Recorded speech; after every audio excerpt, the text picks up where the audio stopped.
The science of stress. We will now delve into the underlying mechanisms governing our stress responses.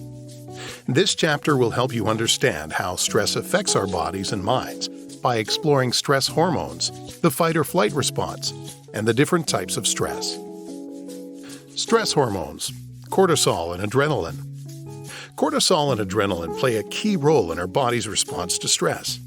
Understanding what these hormones are and their functions can help us better understand how our bodies react to stress and how we can manage stress more effectively.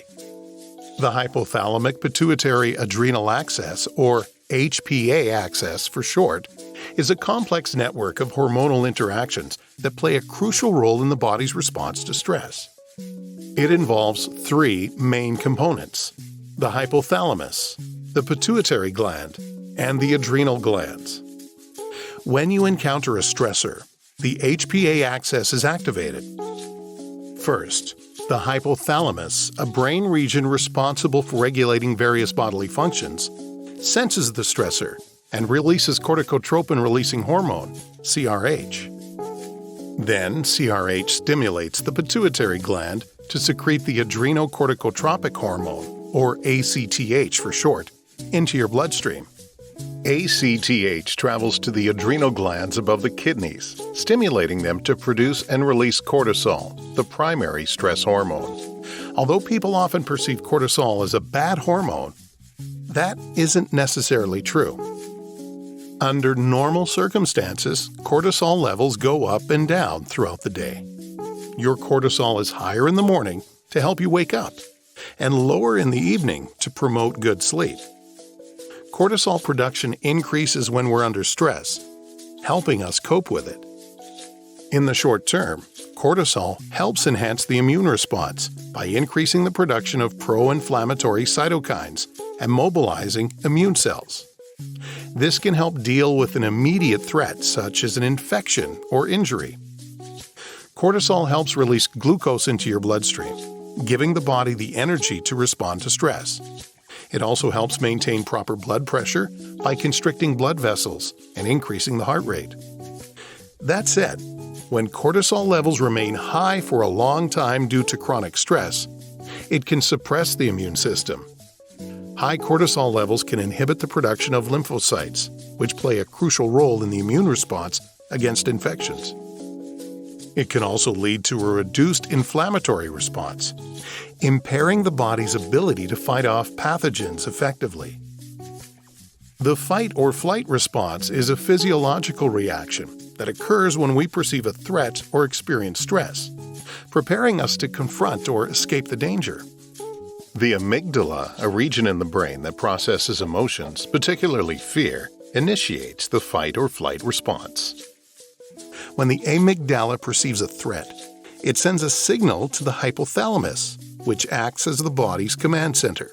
The hypothalamus then activates the sympathetic nervous system, stimulating the adrenal glands to release stress hormones like adrenaline and cortisol. The release of stress hormones during the fight or flight response triggers a series of physiological changes in the body designed to enhance our ability to handle the perceived threat.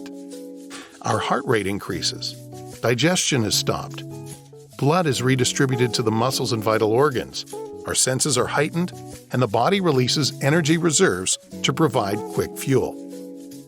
This response was one of the things that kept us around as a species, but can now cause us problems if we're living in a constant state of fight or flight. Adrenaline is not directly regulated by the HPA axis, but is released as part of the fight or flight response, which coincides with HPA axis activation. While these hormones are essential in helping us respond to stress, having them at a high level for an extended period can negatively affect our health. Some of the adverse effects include weight gain. Chronically high cortisol levels can increase appetite and fat storage, contributing to weight gain and obesity. Prolonged elevation of adrenaline can contribute to weight gain, insulin resistance, and increase the risk of developing type 2 diabetes and metabolic syndrome. Sleep disturbances. Elevated cortisol and adrenaline levels at night can interfere with your sleep cycle, leading to insomnia or poor quality sleep. Anxiety and depression. Prolonged exposure to these hormones can increase the risk of anxiety and depression. Cardiovascular problems. Chronic stress increases the risk of high blood pressure, heart disease, and stroke due to the prolonged constriction of blood vessels and elevated heart rate. Is all stress bad? Stress is a natural response to challenges and changes in our environment, and it can positively and negatively affect our well-being. By understanding stress's good and bad aspects, we can better appreciate its role in our lives and effectively manage it. The good. Short-term stress can act as a motivator and improve our performance. It forces us to adapt, meet deadlines, and complete tasks efficiently. Stress helps us build resilience by enabling us to handle difficult situations and develop coping mechanisms.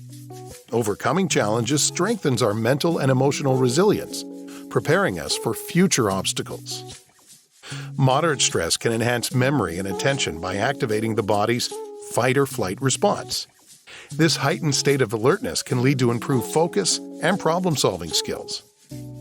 We need stress in order to adapt to anything in life, from lifting weights to overcoming difficult life circumstances. Stress is the thing that makes us better. The bad. Unlike acute stress, chronic stress occurs when stressors persist over a longer time, which can be detrimental to our physical and mental health. It can lead to anxiety, depression, and a weakened immune system. Excessive stress can impair our ability to make good decisions, as it interferes with rational thinking and objective evaluation, leading to poor choices in both personal and professional situations. Stress can have both positive and negative effects on our well-being, with acute stress forcing adaptation in our bodies and improving performance. And chronic stress negatively affects our physical and mental health.